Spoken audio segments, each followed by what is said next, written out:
Sa ngalan ng Ama, ng Anak at Espiritu Santo. Amen.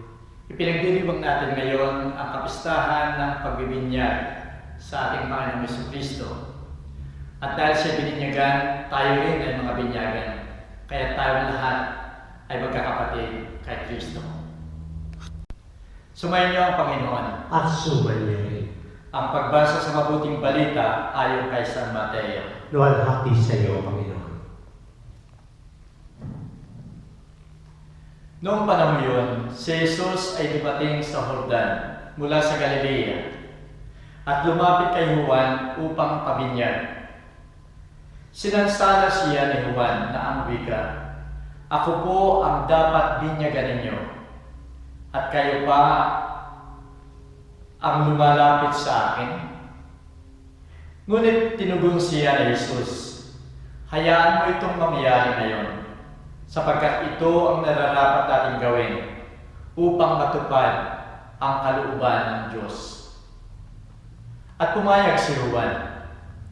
Nang mabinyagan si Jesus, umahon siya sa tubig, nabuksan ang langit, at nakita niya ang Espiritu ng Diyos buwaba sa kanya, gaya ng isang kalapate.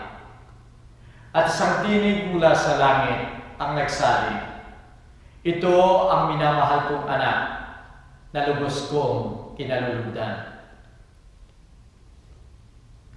Ang salita ng Diyos. Purihin ka, O Kristo. Minamahal ko mga kapatid sa pananampalataya, nung mag-take over yung communist sa China, halos yung mga maraming tao ay nagtatakasan, lumalayo sila, lalong-lalo na yung ayaw sumama sa mga komunista. At isang araw, punong-puno ng tao yung isang chapel doon sa isang bundok, chapel na isang village. Nang biglang may dumating na isang sundalo na siya ay punong-puno ng armas, ang kanyang katawan ay nakapalibot yung mga bala ng baril, may dala siya ng iba't ibang klase ng baril. Kahit na makita ng tao na naroon yung sundalo sa likod o nasa pintuan ng simbahan, biglang nagkagulo yung mga tao. Biglang silang nagsiksikan doon sa harapan. Yung ibang mga tao ay umiiyak sa takot. Yung mga bata ay umiiyak. At dahil dito, sa kaguluhan ito, nakita ng pare na magsisimula na sana ng misa. Kahit ang ginawa niya upang malaman kung anong dahilan ng kaguluhan, umalis siya sa altar at pumunta doon sa likuran upang makita ang dahilan ng kaguluhan yun. Nung lumalakad na yung pare doon papunta sa likuran, na-realize noong sundalo yung mga nangyayari at yung takot ng mga tao nang makita siya. Kahit na lumalapit na yung pare, ang ginawa ng sundalo, gumawa siya ng tanda ng cross. At pagkatapos, ngumiti dun sa pare. Yung pare, nang makita niyang nag-cross yung sundalo, siya rin ay ngumiti. At pagkatapos, bumalik sa altar at nagsimula sila ng misa. Minamahal kong mga kapatid, yung tanda ng cross ng sundalo ay tanda na siya ay binyagang Katoliko. Katulad ninyo, katulad ko, tayong lahat ay bininyagan at tayong lahat ay naggumagawa ng tanda ng krus, na tayo ay tanda, na ito ay tanda, na tayong lahat ay mga anak ng ating Panginoong Diyos. Minamahal ko mga kapatid, sa linggong ito'y pinagdiriwang natin ang kapistahan ng pagbibinyag sa ating Panginoon. Sana ngayon linggong ito ay alalahanin natin nung tayo ay binyagan. Nais nating linawin ngayon ang katotohanan ng kapistahan ito. Ang katanungan, kailangan ba ni Jesus na siya ay binyagan? Sapagkat sa banal na Ebanghelyo, ganun din ang pag-iisip ni Juan Bautista. Kaya sa simula ay halos ayaw niyang binyagan ang ating Panginoon. Sinasabi niya, dapat ikaw ang magbinyag sa akin. Kailangan ba niya ang binyagan samantalang siya wala namang kasalanan? Siya ay anak ng Diyos.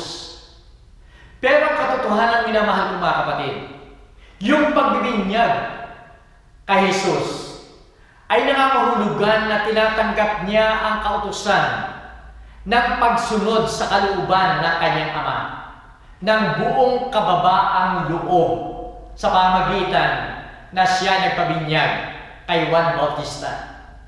At ang ikalawa, gusto niyang ipakita na ito ang kanyang misyon ng pagliligtas sa lahat ng tao.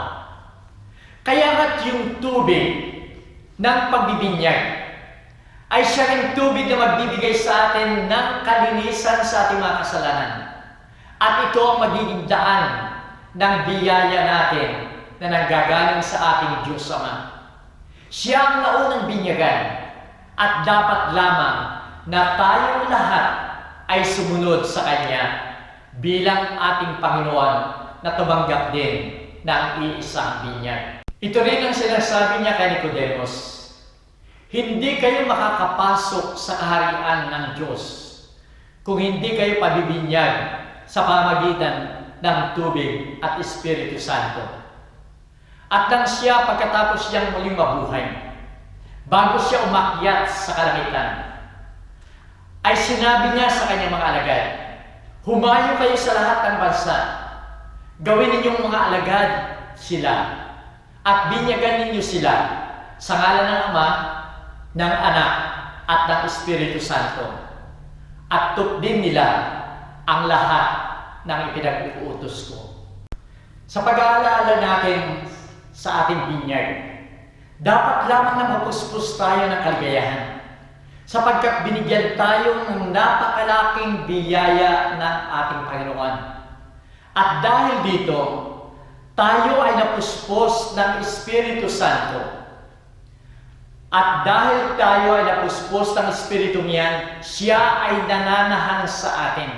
At dapat lamang tayo na maging karapat-dapat sa pananahan ng Espiritu Santo.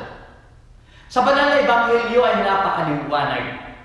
Pagkatapos sa binyagan ng ating Panginoon, at siya ay umaahon na sa tubig, nabuksan yung kalangitan, at naroon ang Espiritu Santo, at nakarinig sila ng isang tinig na nagmumula sa Ama. Ito ang aking pinakamamahal na anak, na lubos kong kinalulugdan. Minamahal ko mga kapatid, kung ito'y sinasabi ng kanyang Ama nang siya'y binyagan, tayo rin nang tayo binyagan, tayong lahat ay naging kaaya-aya sa ating Panginoon.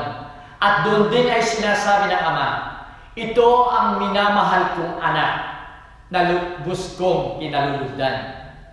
At upang mapanatili natin na tayo kinalulugdan ng Ama, dapat lamang tayong maging karapat-dapat na mga anak ng Diyos.